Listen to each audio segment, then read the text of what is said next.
What if Mace Windu went to Kashyyyk, not Yoda? Let's explore the depths of it in the video.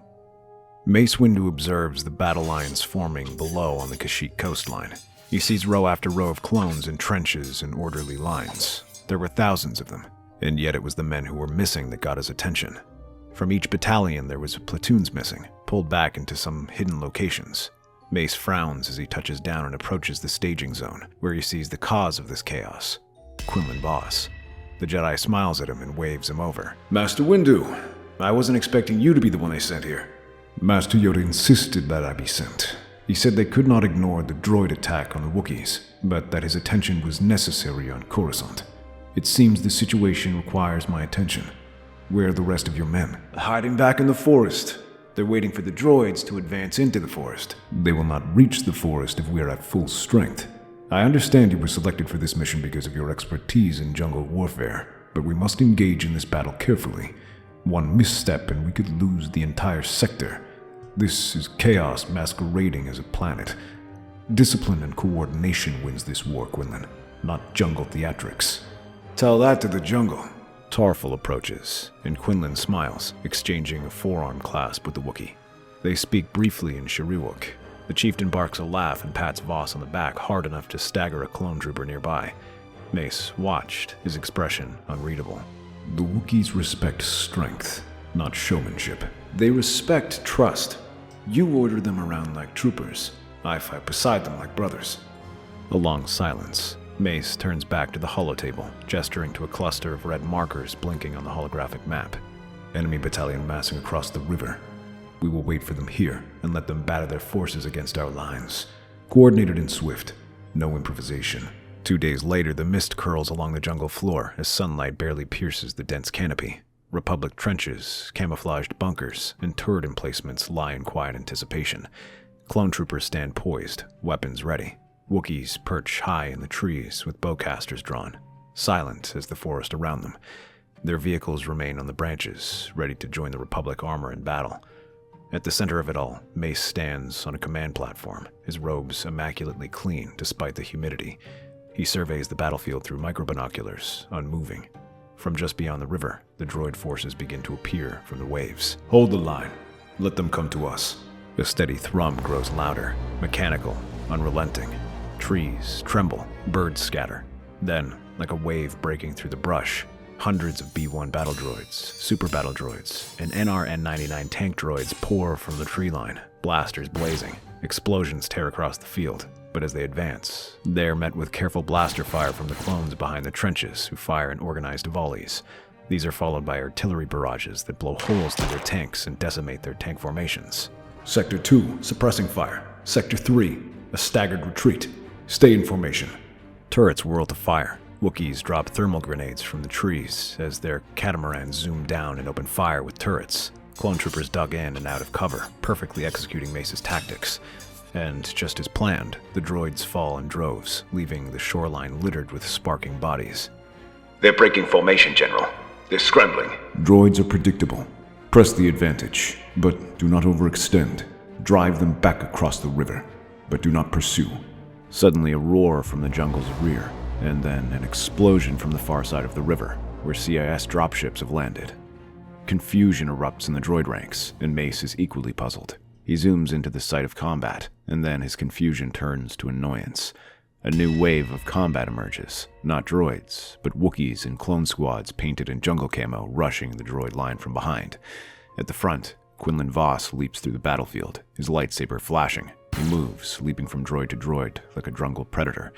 He tears through metal with chaotic grace, laughing as he fights. Wookiees charge beside him with primal fury. The droids turn to face this surprise attack, but now they're flanked. What is happening on the rear flank? Who authorized that engagement? No answer, just more chaos. He's worse than Skywalker. Soon enough, the droid army collapses into disarray, retreating back to their staging ground to try and protect it. But by the time they arrive, the attacking force is now in retreat and disappearing into the foliage. Silence falls. Smoke rises over the battlefield. Clone troopers cheer. Wookiees roar in victory. Moments later, Quinlan emerges from the jungle, sweaty and caked in mud and soot. A droid head hangs from his belt. You were right, Master. They certainly are predictable. You were assigned to the southern ridge. Defensive hold only. And hold it I did. Then I saw an opening. Improvised. Be careful, Master Vos. Luck runs out. Or maybe it's the Force. You know, that thing we're both supposed to be listening to. And where is the Force telling you to go? Suddenly, Quinlan flicks his wrist, and a data rod appears in his hand. He grins and holds it out to him. Well, according to this data, there are several other outposts in the jungle, and I just found the location. I had noticed that some of their smaller ships had not taken part in the assault, including a few of their gunships. This data rod will show us when and where. Frowning, Mace doesn't say anything, but begins to review the data rod in their headquarters. To their surprise, Quinlan's intuition proves true, as the data proves several outpost locations deeper in the jungle and isolated places along with the coast. But to make things even stranger, they are in locations far outside to normal operating areas. They hold no strategic positions and seem to offer no benefits. For the life of him, Mace closes his eyes and tries to look for a pattern in these positions. But despite himself, he cannot find rhythm or reason to these outpost locations. What he does sense is a breaking. In these locations, he senses a shatter point starting to form. We must investigate these places immediately. Commander Gree, you can handle operations here? Understood, General. We'll keep the droids back. The next morning, the Republic strike team advances through the thick mist, which curls around moss-draped branches. Mace studies the landscape carefully and walks through the isolated paths. Their Wookiee guides take them through the forests. But through the shadows, Quinlan is like a ghost, half feral as he nearly blends into the terrain. He only appears once they approach the first outpost. It is low to the ground and partially embedded into the cliffside. The design is industrial, with wide courtyards, gun emplacements, and searchlights. It looks more like a containment camp than a military base. With coordinated precision, they hit hard. EMP charges scramble the outpost's defenses. Droids fall in a matter of minutes. Quinlan drops from the trees to disable the last few sentries personally, blades flashing. The camp is theirs. Yet as they look inside for anything of value, they find nothing. The outpost looks fairly new, so they suspect it is not fully set up. However, the facility is built closer to a prison, with prison cells meant to detain powerful inmates, like Wookiees. Thankfully, there are no prisoners nearby. There are large hangars, too, enough to transport them on large landing craft if necessary. Quinlan does not respond, but his jaw tightens. He looks at the cells with disgust. His hand trembles, and he's already stalking off and making his way towards the command center. He looks through the console, his fingers moving fast to recover the data before the auto-wipe protocols finishes. There isn't much to find. Most of the information was already deleted by the few droids in the facility. Seeing this, Quinlan slams his hand against the desk and cries, Damn it! "It's all gone." Master Vos, there are still other outposts to check. Perhaps we may find something useful there. He places a hand on his shoulder and gestures for him to follow. Quinlan stares for a moment, but then nods, and the two of them walk off. The next three outposts prove to have little use as their data is wiped as well. With that, Quinlan's frustration grows, and he rides on ahead and orders a night attack. And rather than resting their troops, they strike into the facility before they can organize themselves. To his surprise, Mace agrees, and the two lead their forces in a swift attack. This time, the droid forces are unprepared and suffer heavy losses before they even realize what's happening. While Quinlan leads his men in a headlong charge, he turns to see that Mace is breaking off. Rather than move through the halls, he leaps onto a wall and springs ahead, and disappears into a command center where he cuts down the droids. By the time Quinlan reaches them, Mace has already finished them off. What happened to orderly and coordinated? That was orderly. You created a distraction and I exploited it according to my battle plan. Now, you care to do the honors? He gestures towards the holoprojector and activates it. This time, nuggets of data reveal themselves, displaying a chilling dossier. Phase 2 labor networks. Prepared deployment. A list of work camp locations fills the air, but these places aren't on Kashyyyk. They aren't even under Separatist control. These planets, they're neutral. Some even under Republic protection. Mace stares at the hologram. A camp marked for Dantooine, another on Onderon. The force around him trembles, like a string pulled taut. His fingers curl unconsciously. Then it hits him. The shatter point.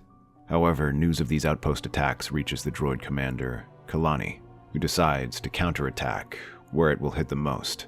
He deploys the droid gunships, which had been kept in reserve until this time, and unleashes them. But rather than hitting the Jedi lines or clone trenches, which have been turned into fortresses, he unleashes them on the villages and civilian targets nearby. As the strike force returns to their base, they immediately begin receiving reports of the attacks, each one more brutal than the last. They hear of entire villages being firebombed before clones can shoot the gunships down and civilians being slaughtered or taken prisoner.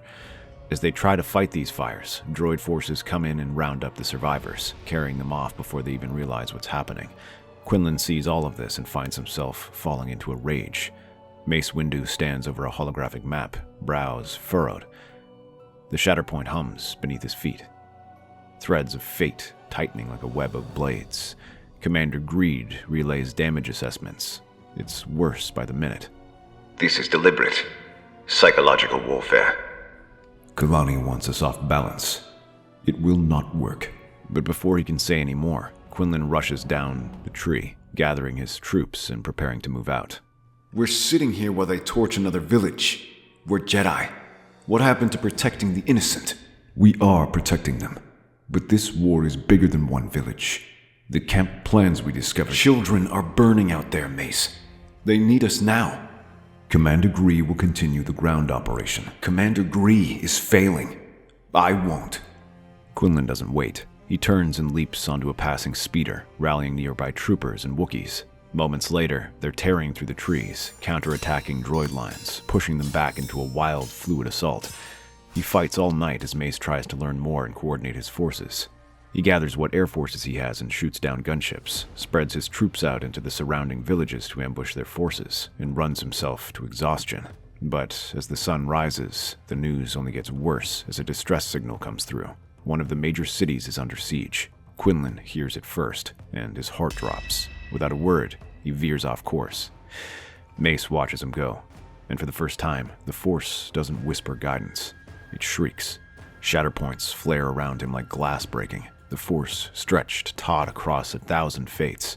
He clenches his fists and follows Quinlan before he can make sense. Quinlan rushes in, cutting through the droids like fire and lightning. He leads with raw emotion, rage barely contained, but he's soon joined by Mace, who is surgical as a blade, looking for weak spots and exploiting them. Together they force Kalani's forces to retreat, but the cost is high. Many Wookiees wounded, homes reduced to embers. Amid the smoke, Quinlan turns to Mace. We can't leave them. Not like this.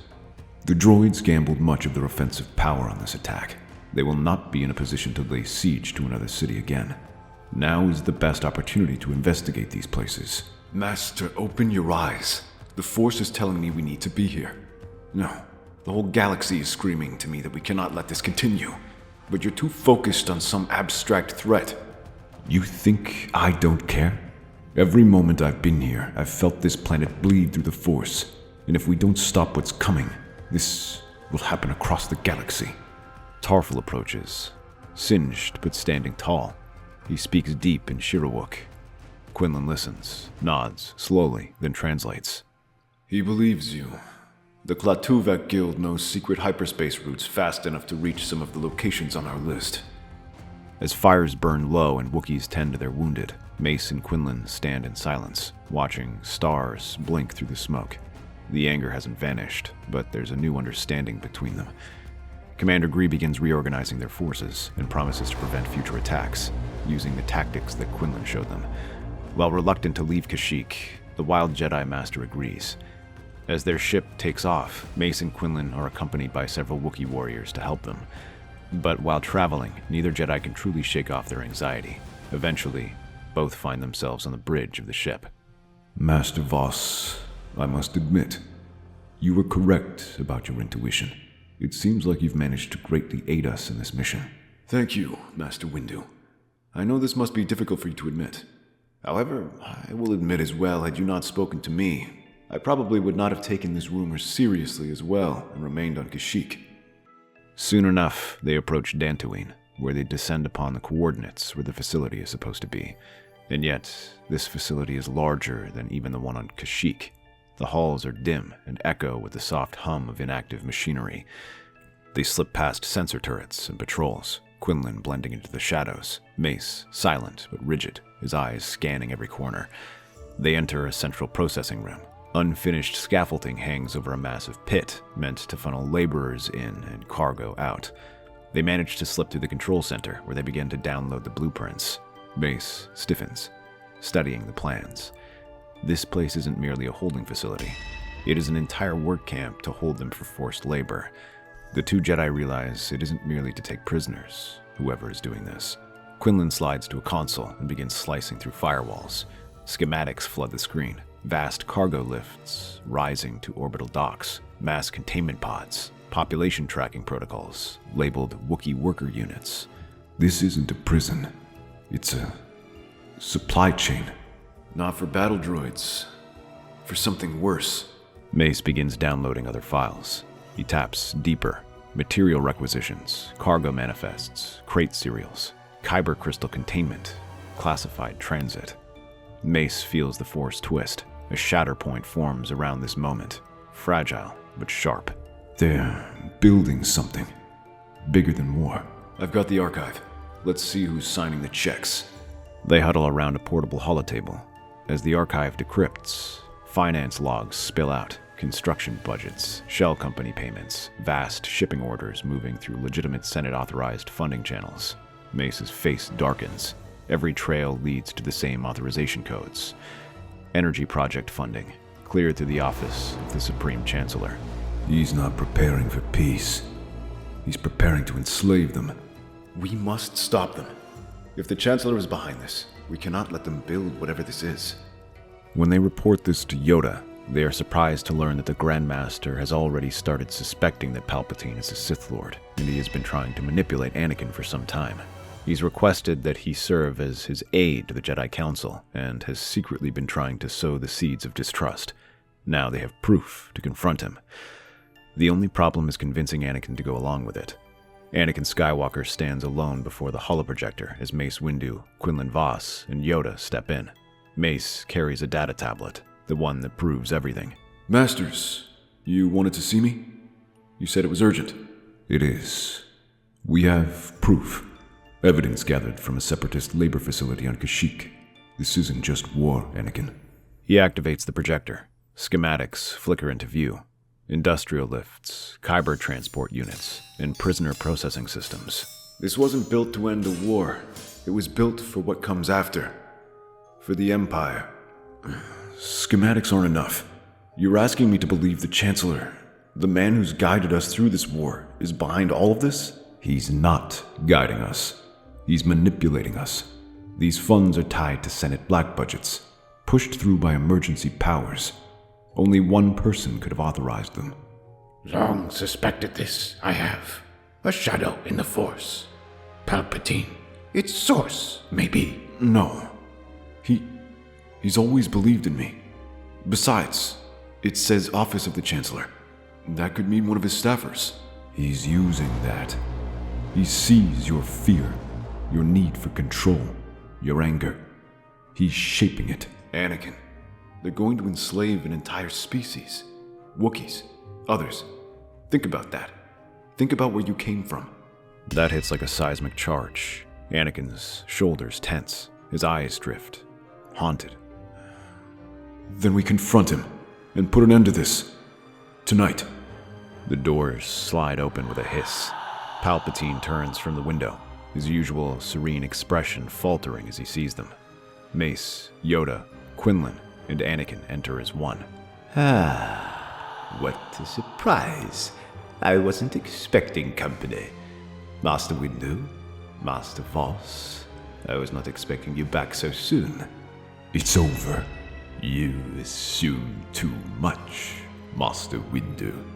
His hand twitches, a saber hidden in his sleeve. He explodes forward, a whirling storm of hatred and crimson light. But this time, the Jedi are ready, and so is Anakin. Anakin catches his blow and locks it in place. The sparks from their lightsaber illuminate in their faces as they clash, and then Anakin shoves him back. He rushes towards Palpatine, who blocks each strike. However, Palpatine soon turns to face Mace, unleashing his dark energy towards him, all at once. But rather than fight it, he lets it flow through him per his Vapad training, and then throws it back. The counter-strike that follows are disciplined and forceful, aiming to overpower Palpatine. But the Chancellor does not break so easily and laughs at the attack. He then summons more of the Force and pushes Mace back. But just as he advances towards him, a pair of green blurs rush at him as Quinlan Vos and Yoda advance on him, lightsabers raining down upon him. Their movements, in contrast, are erratic and swift, striking from every angle and not giving him a moment to recover. This allows Mace and Anakin to recover. They soon join in. The Jedi close in on him from all sides, striking from all sides, but Palpatine seems equally fast, his lightsaber everywhere as he stops each attack. But as they press him, he takes a deep breath and unleashes another burst of lightning, this one strong enough to send them flying back. As they stumble, Mace moves forward alongside Anakin. When Palpatine tries to blast him with more Force energy, he manages to raise his lightsaber and absorb it. Yoda flips high, landing on the Chancellor's desk. He slams his cane down, the shockwave knocking Palpatine back. The Sith Lord snarls, cloak torn, mask of civility gone. You think this changes anything? The war is mine. The galaxy will bend to my will. He raises both hands. Twin streams of lightning blast out. Quinlan dives out of the way. Mace deflects one with Vapad precision, but Yoda staggers under the pressure of the other. Anakin rushes in. His saber slashes through the storm. He reaches Palpatine, forcing the Sith Lord into a retreat across the office. Master, you redirect his energy, but perhaps you should reconsider how you use it. I mean, maybe it's time to take something out of my playbook. He rushes in, ducking under Palpatine's attack, and then parries the next, their lightsabers flashing against each blow. But Palpatine is fast and grabs him with the Force and hurls him against the wall.